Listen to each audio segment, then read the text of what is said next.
Dans le podcast Canapé 6 places de Lena Situation diffusé sur Spotify, M. Pokora est revenu sur son altercation avec Aya Nakamura, il y a plus de 3 ans. Un choc générationnel a été évoqué. Il y a quelques jours, Lena Situation proposait à ses fans un nouveau numéro de son podcast Canapé 6 places, diffusé sur Spotify, intitulé Parlons d'amour et dans lequel elle reçoit M.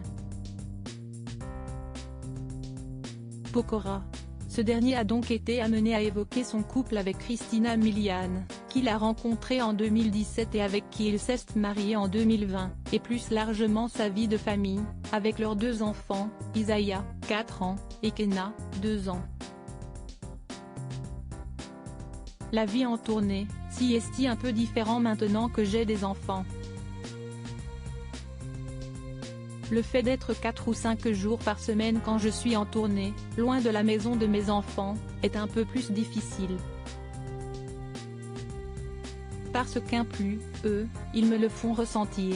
Ah, tu pars déjà, des petites réflexions comme ça, mais qui font mal au ventre, avait-il notamment regretté, au sujet de ses 2 petits garçons. Dans ce podcast, Lena Situation l'a également interrogé sur son altercation avec Aya Nakamura en 2020, évoquant alors un choc générationnel. On est dans une génération qui parle un peu trop de chiffres. Nous, on parlait pas de ça.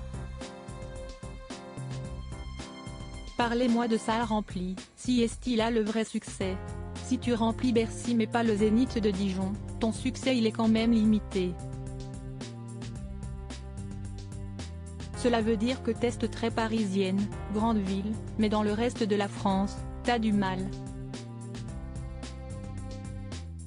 Aujourd'hui, ok on parle de musique écoutée, mais il y a aussi le vrai succès d'un artiste.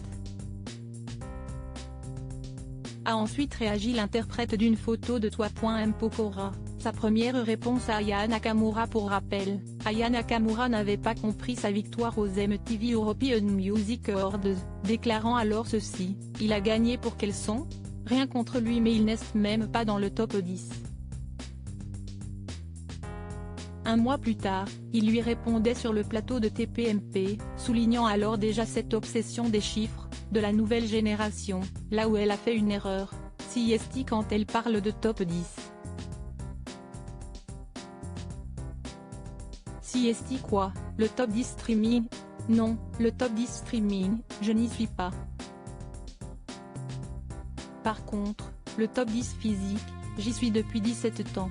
Le top 10 de remplissage de tournée, j'y suis, et depuis 17 ans. Elle cartonne, si est une certitude. Mais si est pas une question de qui cartonne le plus mais si est le public le plus motivé, le plus mobilisé qui gagne, concluait-il, afin d'expliquer sa victoire. A noter qu'Aya Nakamura avait également explosé de rire lorsqu'il avait remporté le trophée de chanson francophone de l'année pour son titre Qui on est lors de la 24e édition des Energy Music Awards diffusée le 18 novembre 2022 sur TF1.